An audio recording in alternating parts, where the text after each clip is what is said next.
Have you ever wondered what it means to bear wounds that never heal? Wounds that become both a mystery and a source of grace? There are stories in the history of faith that defy easy explanation, inviting us to look deeper, beyond the surface of suffering, to the heart of what it means to be united with Christ.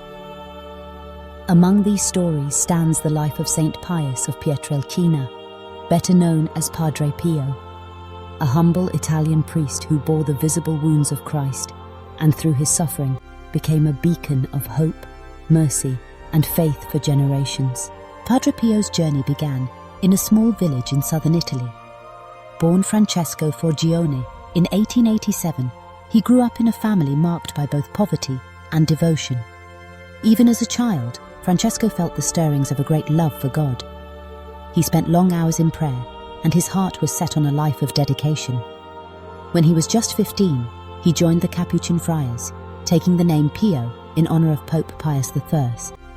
The path he chose was one of simplicity, humility, and service, a path that would soon become marked by extraordinary signs. As a Capuchin priest, Padre Pio was known for his deep spirituality, but it was in 1918, during the tumultuous years following World War I, that something inexplicable happened. While praying in his monastery, Padre Pio received the stigmata, the visible wounds of Christ on his hands, feet, and side.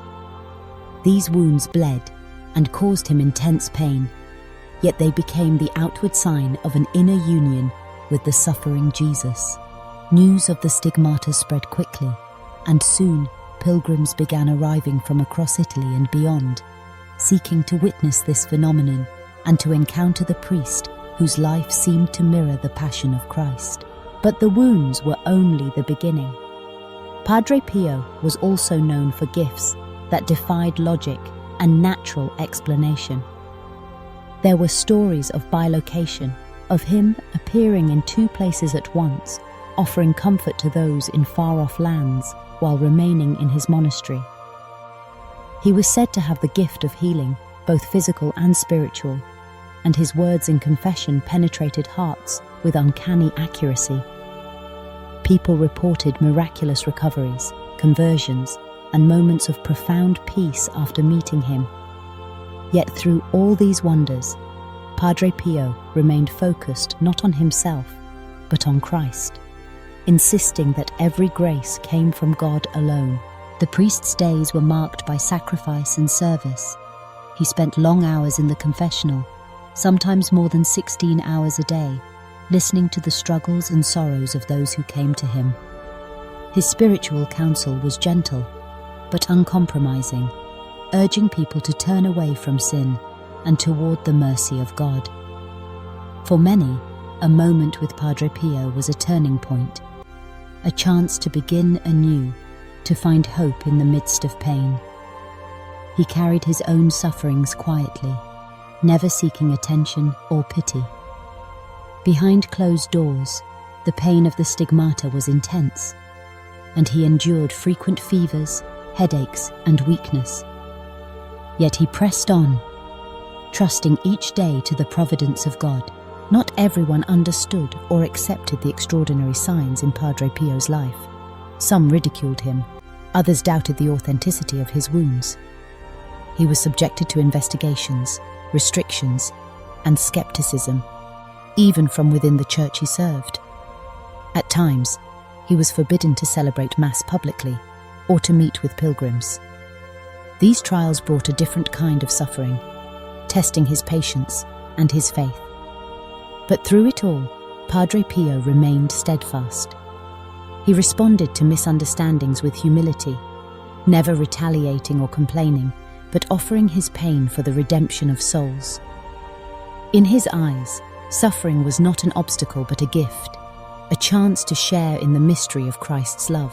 Padre Pio's life was not just about miracles or visible signs. It was about the hidden work of grace, how suffering, when united with Christ, becomes a channel of mercy for the world. His wounds were not the point. It was how he bore them, with faith and surrender, that spoke most powerfully. In his letters and teachings, he urged others to see pain as an opportunity to draw closer to God, to discover that holiness is not the absence of hardship, but the presence of God within it. For Padre Pio, every trial was transformed by love. Every cross became a path to deeper union with the crucified Saviour. As the years passed, the crowds grew larger and the stories more wondrous. Yet Padre Pio's message remained simple: pray, trust, and love. He encouraged devotion to the Rosary, frequent confession, and daily Mass. He founded prayer groups, bringing people together to intercede for those in need. Even when his health declined, he continued to serve, offering his suffering for the world. On September 23, 1968, Padre Pio passed away, his final words echoing the prayer he had lived. Jesus, Mary. His funeral drew thousands, and the memory of his life continues to inspire millions today. Padre Pio's legacy is not just one of miracles, but of mercy.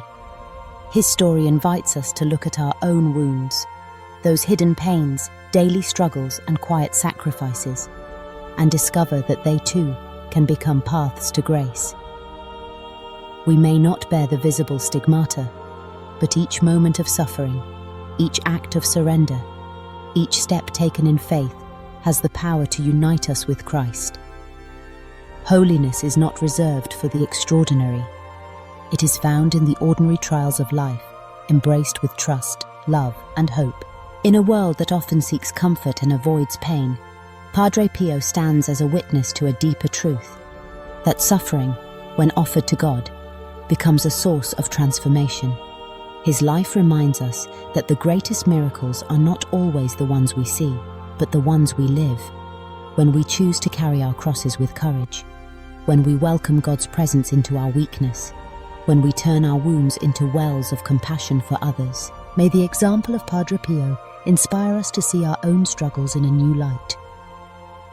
Let us remember that every pain, every difficulty, every sacrifice can become a channel of God's mercy if we offer it in faith. Instead of despair, let us choose trust. Instead of bitterness, let us choose love. Instead of fear, let us choose hope. For in bearing our crosses, we discover the presence of Christ, who transforms suffering into glory and wounds into blessings. As we journey through life, may we learn from Padre Pio to carry our burdens not alone, but with the assurance that God walks with us. May we find comfort in knowing that our struggles are not meaningless, but can become the very means by which we are drawn closer to the heart of God. And may we, like Padre Pio, become bearers of grace, witnesses to the mystery of a love that heals, redeems, and never lets go.